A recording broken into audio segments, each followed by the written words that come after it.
시편 116편 1절부터 19절까지 좀 길지만 내 기도라 이렇게 생각하시고 우리 교독하도록 하겠습니다. 시편 116편 1절부터 끝절까지 교독합니다. 여호와께서 내 음성과 내 간구를 들으심으로 내가 그를 사랑하는도다. 그의 귀를 내게 기울이셨으므로 내가 평생에 기도하리로다. 사망의 줄이 나를 두르고 수월의 고통이 내게 이르므로 내가 환난과 슬픔을 만났을 때에 내가 여호와의 이름으로 기도하기를 여호와여 주께 구하오니 내 영혼을 건지소서 하였도다. 여호와는 은혜로우시며 의로우시며 우리 하나님은 긍휼이 많으시도다. 여호와께서는 순진한 자를 지키시나니 내가 어려울 때에 나를 구원하셨도다. 내 영혼아 내 평안함으로 돌아갈지어다. 여호와께서 너를 후대하심이로다. 주께서 내 영혼을 사망에서 내 눈을 눈물에서 내 발을 넘어집에서 건지셨나이다. 내가 생명이 있는 땅에서 여호와 앞에 행하리로다. 내가 크게 고통을 당하였다 말할 때에도 나는 믿었도다.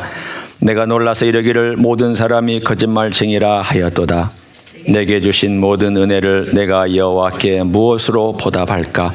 내가 구원의 잔을 들고 여호와의 이름을 부르며 여호와의 모든 백성 앞에서 나는 나의 서원을 여호와께 갚으리로다. 그의 경건한 자들의 죽음은 여호와께서 보시기에 귀중한 것이로다. 여호와여 나는 진실로 주의 종이요 주의 여종의 아들 곧 주의 종이라. 주께서 나의 결박을 푸셨나이다. 내가 주께 감사제를 드리고 여호와의 이름을 부르리이다. 내가 여호와께 서원한 것을 그의 모든 백성이 보는 앞에서 내가 지키리로다. 같이 읽습니다. 예루살렘아 내 한가운데에서 곧 여호와의 성전들에서 지키리로다. 할렐루야. 아멘. 시편 116편은 마치 저의 고백과 같습니다. 제가 아프고 힘들었을 때에 여러 시편들을 읽은 적이 있는데 그 중에 이 116편이 제 마음속에 남아있는, 그러면서 지금 또 읽어도 그때 내가 이런 마음으로 기도했지, 이런 마음으로 이 시편을 읽었지 하는 감동이 있습니다. 이 시편은 사실은 굉장히 힘든 가운데 고통스러운 병 때문에 죽을 지경에 거의 이르렀다가 다시 살아난 다음 감사로 드린 찬양의 노래입니다. 사람들이 병들었을 때 말을 많이 했던 것 같습니다. 오늘 여기에 보면 11절에 내가 놀라서 이르기를 모든 사람이 거짓말쟁이라 하였도다. 이 이야기는 사람들을 나는 믿지 못하겠다 그런 말이라기보다 그때 병들었을 때 사람들이 와서 했던 말들이 참 가슴 아팠다라는 뜻입니다. 너 왜 병들었냐? 너 하나님께 잘못한 거 없냐? 너 죄진 거 없냐? 너 회개할 거 없냐? 너 무슨 문제 없는 거 아니냐? 숨긴 죄가 없느냐? 이런 말을 자꾸 하니까 그게 사실이 아닌데도 불구하고 이 말을 듣고 있는 시편 기자에게는 큰 아픔이 되었습니다. 그건 아닌데, 그것 때문에 아픈 것도 아닌데, 또 죽을 병에 들렸다는 것이 꼭 하나님의 징벌만은 아닌데, 그런 상황 가운데서 이 시편 기자가 하나님께 그 절망 속에서 하나님께 부르짖었던 사람들에 대하여서 찾아가서 그것 아니다라고 일일이 설명하지 않았습니다. 자기의 무죄함을 증명하려고 노력하지도 않았습니다. 오로지 하나님께만 찾아가서 그는 기도했습니다. 그랬더니 하나님께서 응답해 주셨습니다. 오늘 저는 바로 그 이야기를 여러분과 함께 나누려고 합니다. 오늘 이 기도의 내용을 쭉 보면은 들쑥날쑥합니다. 여러분 기도할 때 들쑥날쑥 하시죠? 논리정연하게 기도하시는 분 있습니까? 서론, 본론 A, 본론 B, 본론 C, 결론 그렇게 기도하시는 분 있습니까? 아마 모르긴 몰라도 남이 제 기도를 듣거나 제가 남의 기도를 자세히 듣고 있으면 야, 저거 한 두 문장이면 끝나겠다 라는 기도를 길게 30분 동안 할 때가 있습니다. 참 하나님 참을성 좋으신 분이고 많으신 분입니다. 만일 저라면 그 기도 내용을 가만히 듣고 있다가 야, 그냥 한마디면 족할 것 같은데 뭐 할 때 이 주저리 이렇게 얘기가 많냐, 뭐 이렇게 말이 많냐. 기도는요 산문이 아니기 때문에. 기도는 시입니다. 시편입니다. 기도는 감정에 들쑥날쑥하기 때문에 했던 말 또 할 수도 있고 내가 표현한 감정을 또 표현할 수도 있습니다. 이 시편 보십시오. 1절부터 19절까지 나왔던 얘기 또 나오고 나왔던 얘기 또 나오고 주님 나를 살려주셨습니다. 그 얘기가 또 나오고 내가 기도했습니다. 또 나오고. 그래서 이 시편은 나누기가 쉽지 않습니다. 원래 시편은 나누기가 쉽지 않은 것이 시편이긴 하지만 그 중에 대표적인 예가 이 116편입니다. 누가 지었는지도 모릅니다. 나누기도 쉽지 않습니다.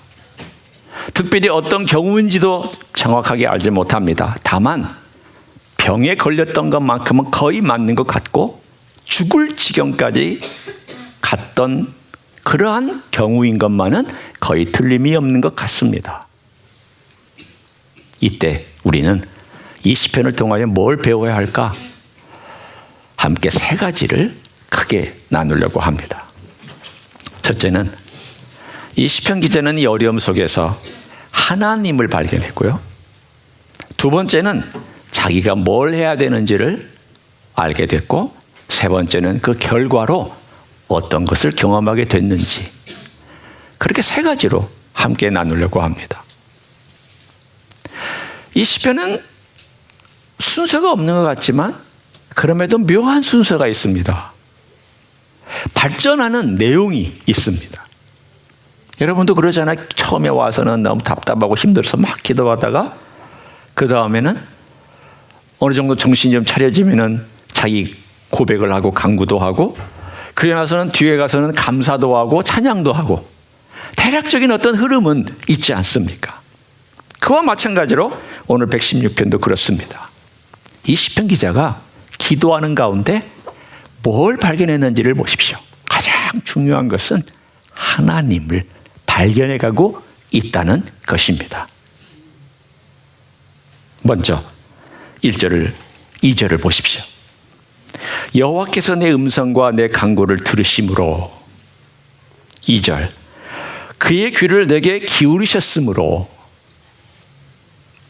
이 말은 다른 말로 얘기하면 하나님께서 나에게 귀를 기울이시는 사랑의 하나님이기 때문에 내가 기도할 수 있다는 것입니다. 관계가 없이는 기도 안 됩니다. 사랑의 관계가 없다면 기도하지 않을 것이고 기도할 수도 없습니다. 관계가 있기 때문에 기도합니다. 어떤 관계냐? 하나님 아버지는 들으신다. 그것도 귀를 기울이시면서 들으신다. 여러분이 엄마고 아빠이시기 때문에 아시잖아요. 귀를 기울인다는 게 뭔지를 아시잖아요. 남의 아이들 울음도 귀를 기울이지만 그렇다고 그렇게 자세하게 귀를 기울이진 않아. 왜? 자기 엄마 아빠가 있으니까 내가 귀 기울이면 안 되잖아요. 그러나 내 자식은, 내 아이는 힘들고 울 때 마음이 동해서 귀를 기울이지 않을 수가 없습니다. 그게 바로 이 시편 기자의 고백입니다. 하나님은 제가 기도할 때 귀를 기울여 주시는 그런 아버지십니다. 그 아버지를 알기 때문에 아버지 앞에 쪼르륵 찾아왔습니다. 그리고는 아버지가 어떤 분인지를 두 번째 고백합니다. 그것이 바로 5절의 말씀입니다. 어느 정도 이제 순서가 지금 이렇게 잡혀 있는 거죠. 5절에 하나님은 어떤 분이냐? 첫째는 은혜로우시며, 둘째는 의로우시며, 셋째는 긍휼이 많으시도다. 이 세 가지가 왜 필요한지를 제가 설명합니다. 은혜는요, 낮은 자리까지 내려가는 게 은혜고, 의는 나를 높은 자리까지 올려주는 게 의이고, 긍휼은 같은 자리에서 공감해 주는 게 긍휼입니다. 하나님께서 낮은 자리까지 내려오셨고 나를 높은 자리로 올려주셨고, 뿐만이 아니라 내가 아파하는 그 자리, 똑같은 자리에서 공감해 주신 것입니다. 그게 은혜와 의와 긍휼입니다. 하나님 다 해주시잖아요. 나의 낮은 자리까지 예수님 나의 낮은 자리까지 내려오셨고요, 그분의 의로 나를 높은 자리까지 올려주셨고, 그분의 의로, 그리고 나 똑같은 위치에서 내게 긍휼을 베풀어 주셨고 공감해 주셨잖아요. 그래서 우리는 그분을 나의 주님이라고 고백하잖아요. 그런 하나님을 기도 가운데 발견한 거예요. 세 번째는, 그런 하나님은 이런 성품일 뿐만 아니라 하나님은 직접 행동하신 하나님이셨어요. 어떻게 하셨느냐? 6절, 7절, 8절 보면은 그 내용이 나옵니다. 어려울 때 나를 구원하셨도다. 여호와께서 너를 후대하심이로다. 마치 자기를 2인칭으로 얘기하고 있어요. 8절, 내 눈을 눈물에서 내 발을 넘어짐에서 건지셨나이다. 건져주셨다라는 거예요. 제2의 출애굽을 노래하고 있습니다. 하나님께서 나를 노예 상태에서 구원해 주셨다. 구출해 주셨다. 빼내 주셨다.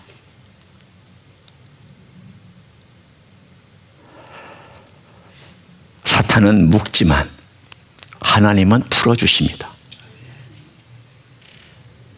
사탄은 노예로 삼지만 하나님은 자유하게 해주십니다. 그런데 이 놀라운 하나님이 어떤 정도까지 해주시느냐? 첫째는요, 하나님께서 기도를 들어주시는 하나님, 정말 사랑의 귀를 기울여 주신. 두 번째는 그분의 은혜와 의와 긍휼이고요, 세 번째 행동해 주시는 하나님이고, 네 번째 어느 정도까지 행동하시느냐가 오늘 본문에 참 멋있게 나타나 있습니다. 자, 15절을 한번 보십시오. 한번 읽어볼까요? 시작. 그의 경건한 자들의 죽음은 여호와께서 보시기에 귀중한 것이로다. 아니, 갑자기 죽음에서 살려주셨는데 또 죽음 얘기를 왜 또 하고 있느냐? 자, 여러분 좀 의아하죠? 이 사람 지금 살아났잖아요. 살려주셨다고 고백했잖아요. 나에게 건강 되찾게 해주셨다고 고백했잖아요. 그런데 왜 갑자기 경건한 자들의 죽음은 여호와께서 보시기에 귀중한 것이더라고 그가 뭔가 깨달음을 말씀하고 있는지, 왜 그렇게 얘기하고 있는지 궁금하지 않습니까? 이건 그런 뜻입니다. 제가 한 주석가의 글을 읽어드릴 테니까 한번 들어보세요. 전 참 이 구절을 멋지게 해석했다고 생각이 듭니다. 여호와가 언약 안에 있는 자신의 동역자를 죽음으로 잃어버리는 것을 얼마나 주저하시는가. 하나님은 그런 비극을 얼마나 빨리 방지하려고 서두르시는가. 죽음마저도 그렇게 고귀하게 여긴다면 생명은 얼마나 더 고귀하게 여기시겠는가. 이 이야기는 뭐냐면 쉽게 죽지 않게 하시겠다는 말씀입니다. 내 사랑하는 자를 내가 쉽게 죽지 않게 할 것이다. 하지만 내가 사랑하는 자를 죽음으로 인도한다 할지라도 그건 내 계획 아래에 있는 것이며 나는 그런 죽음마저도 존귀하게 여긴다. 그렇잖아요. 예수님께서 이 땅에 오셔서 십자가에 죽으심으로, 그 죽음을 죽으심으로 나의 죄가를 지불하셨습니다. 그리고 그 죽음이라는 것이 이제는 새로운 생명을 향하여 나아가는 관문에 불과하다고 선언해 주셨습니다. 그 정도까지 주님은 이 죽음의 문제까지 우리를 위해서 해결해 주신 분입니다. 이 땅에 사는 동안 우리를 건강하게 만들어 주시기를 기뻐하시고 서두르실 정도로 행하시지만, 그러나 설사 그렇지 않다 할지라도 하나님은 죽음의 관문이 그냥 지나가는 문으로 만들어 주셨다.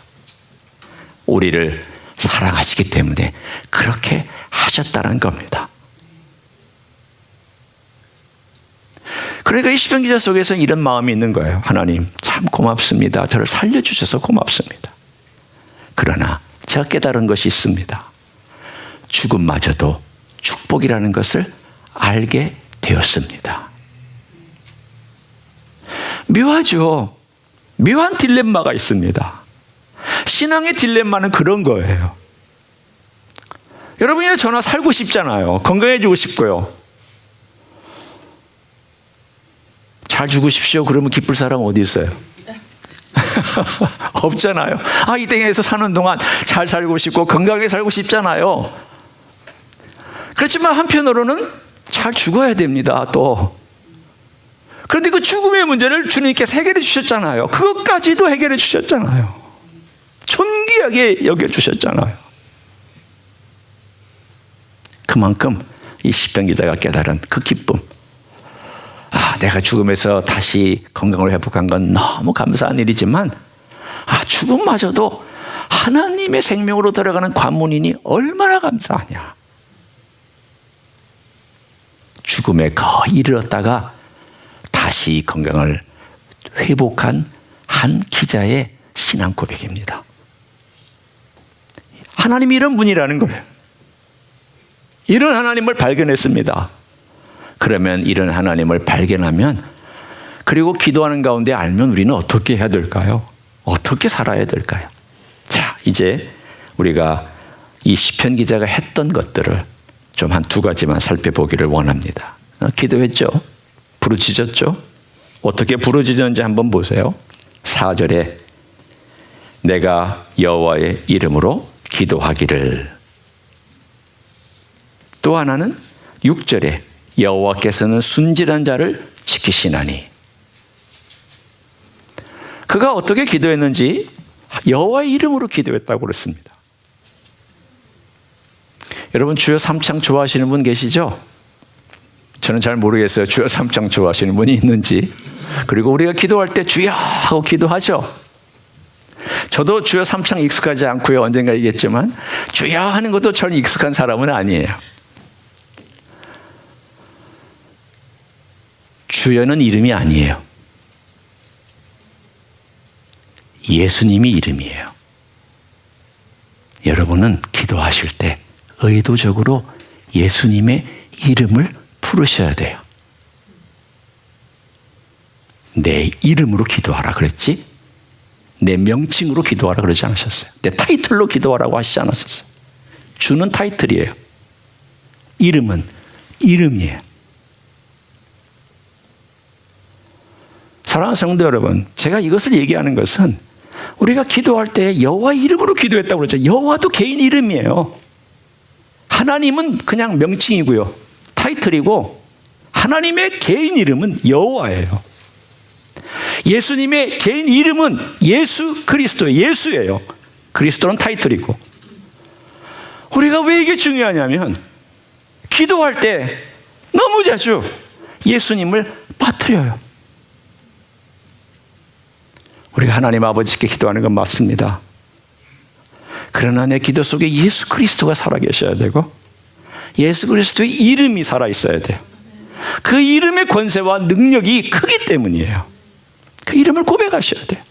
예수님, 의도적으로라도 예수님, 예수님, 예수님 나를 도와주십시오. 제가 예수님의 이름으로 아버지께 기도하기를 원합니다. 이 시편 기자가 그렇게 했거든. 그리고 기도하기를 순진한 자. 순진하다란 말은요, 옛날 개역 성경에 보면 어리석은 자, 이런 뜻으로 되어 있어요.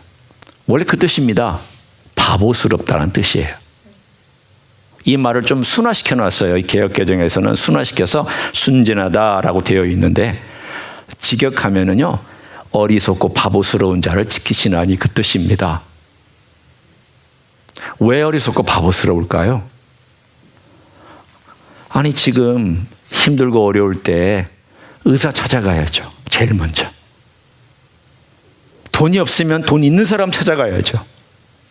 출세하고 싶으면 출세의 길을 열어주는 사람 찾아가야죠. 근데 이 사람은 어떻게 하고 있느냐? 하나님 아버지 앞에 와서 여호와 하나님, 예수님 그러고 있으니까 머리가 잘 돌아간 사람들이 눈으로 볼 때에는 참 바보스럽다. 저렇게 앉아있을 거면 빨리 움직이지. 손과 발로 뭐하고 있고 뭐하고 뭘 이렇게 생각이 안 돌아갈까. 사람들이 바보스럽다라고 얘기할 정도로 순진한 사람을 오늘 지칭해서 말씀하고 있습니다. 하나님이 누구를 기뻐하실까요? 바보스러운 사람, 하나님 앞에서 바보스러운 사람을 기뻐하십니다. 사람들 앞에서는 바보스러울 필요는 없지만 하나님 앞에서는 바보스러워야 되고 하나님 앞에서는 어린아이 같아야 되고 하나님 앞에서는 어리석어야 돼요.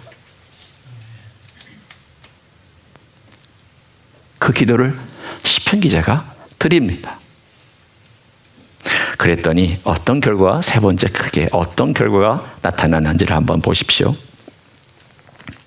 첫째, 이 사람이 또 앞으로 갔다 뒤로 갔다 하니까 자꾸 헷갈리시겠지만 그러나 이 사람의 기도 내용이 그러니까 제가 어쩔 수가 없어요. 1절 보세요. 여호와께서 내 음성과 내 간구를 들으심으로 내가 그를 어떻게 한다고 말씀하고 있습니까? 사랑하는도다. 이 이야기는 전에는 사랑하지 않았다는 뜻이 아닙니다. 더 사랑하게 되었다는 뜻입니다. 뿐만 아니라 이 사람이 뭘 또 깨달았고 어떻게 하리라고 결정했는지 보십시오. 10절, 9절에 갑니다. 이 사람의 결단이며 또한 경험한 결과예요. 내가 생명이 있는 땅에서 여호와 앞에 행하리로다. 여호와 앞에서 행하겠다. 그분의 임재 가운데 의식하며 살겠다. 결정했습니다. 세 번째, 그 자는 13절에 나오는데 내가 구원의 잔을 들고 여호와 이름을 부르며, 여기서 구원의 잔은 나를 구원해 주신 그 놀라운 잔을 높이 들고 내가 감사의 제사를 드리겠다라는 뜻입니다. 이 잔은 무슨 잔이냐면요, 여러분 전제라고 들어보셨죠? 포도주의 제사입니다. 포도주를 보통 드릴 때 이렇게 잔에다가, 거룩한 잔에다가 포도주를 담아요. 가득 담아요. 그리고 동물 제사를 감사제로 드릴 때에 거기다가 이렇게 한 방울 한 방울 붓습니다. 그러면 동물이 타서 제사로 올려드리는 가운데 이 포도주도 같이 타요. 그러면 이 제사는 어떤 제사냐면 향기로운 제사로서 하나님께 드리는 감사 제사의 가장 최고봉이에요. 포도주만은 제사 드리지 않아요. 동물 제사와 함께 드리는 이 전제를 포도주 제사 전제라고 얘기를 해요. 사도 바울이 얘기했습니다. 내 마지막 한 방울까지도 하나님께 드리겠다 라고 고백합니다.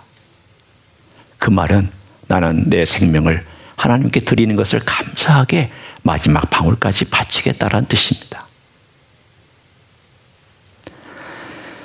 예수님께서는 내가 감사의 잔을 들어올릴 수 있도록 예수님 자신이 고난의 잔을 들이키셨습니다. 내가 하나님께 찬양의 잔을 올려서 찬양할 수 있도록 예수님은 그 잔을, 고난의 잔을 기꺼이 들이키셨습니다. 그래서 우리 주님께서 겟세마네 동산에서 그렇게 말씀하셨지 않습니까? 하나님 아버지, 이 잔을 좀 옮겨주시면 안 되겠습니까?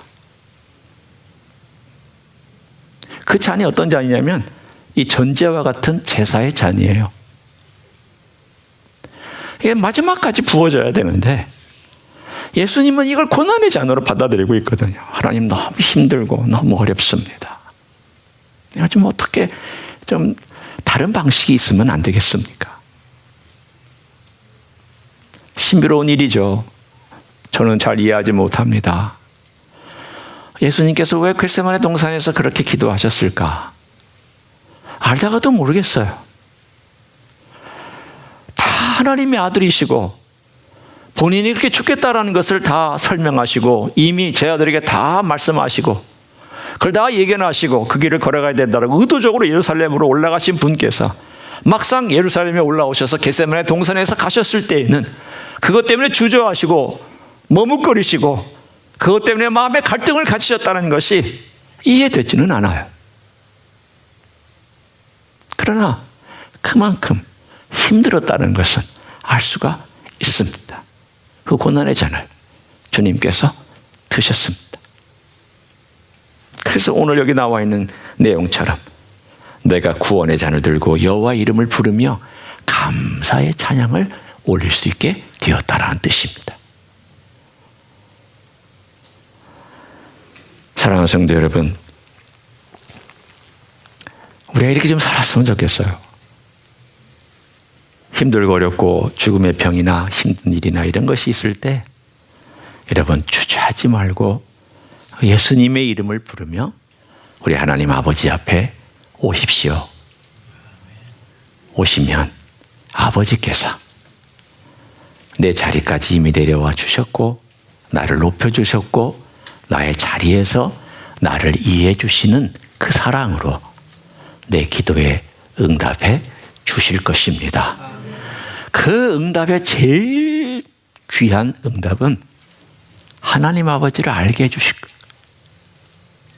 예수 그리스도를 알게 해주시고 성령을 알게 해주시는 것. 그래서 내 평생에 그분을 의지하고 그분 앞에 살아가고 그 사랑을 고백하고 감사와 찬양을 끊이지 않는 그런 삶을 살아가는 비밀을 발견할 수 있는 줄 믿습니다. 그렇게 살아가시기를 예수님의 이름으로 간절히 축원합니다. 기도하겠습니다.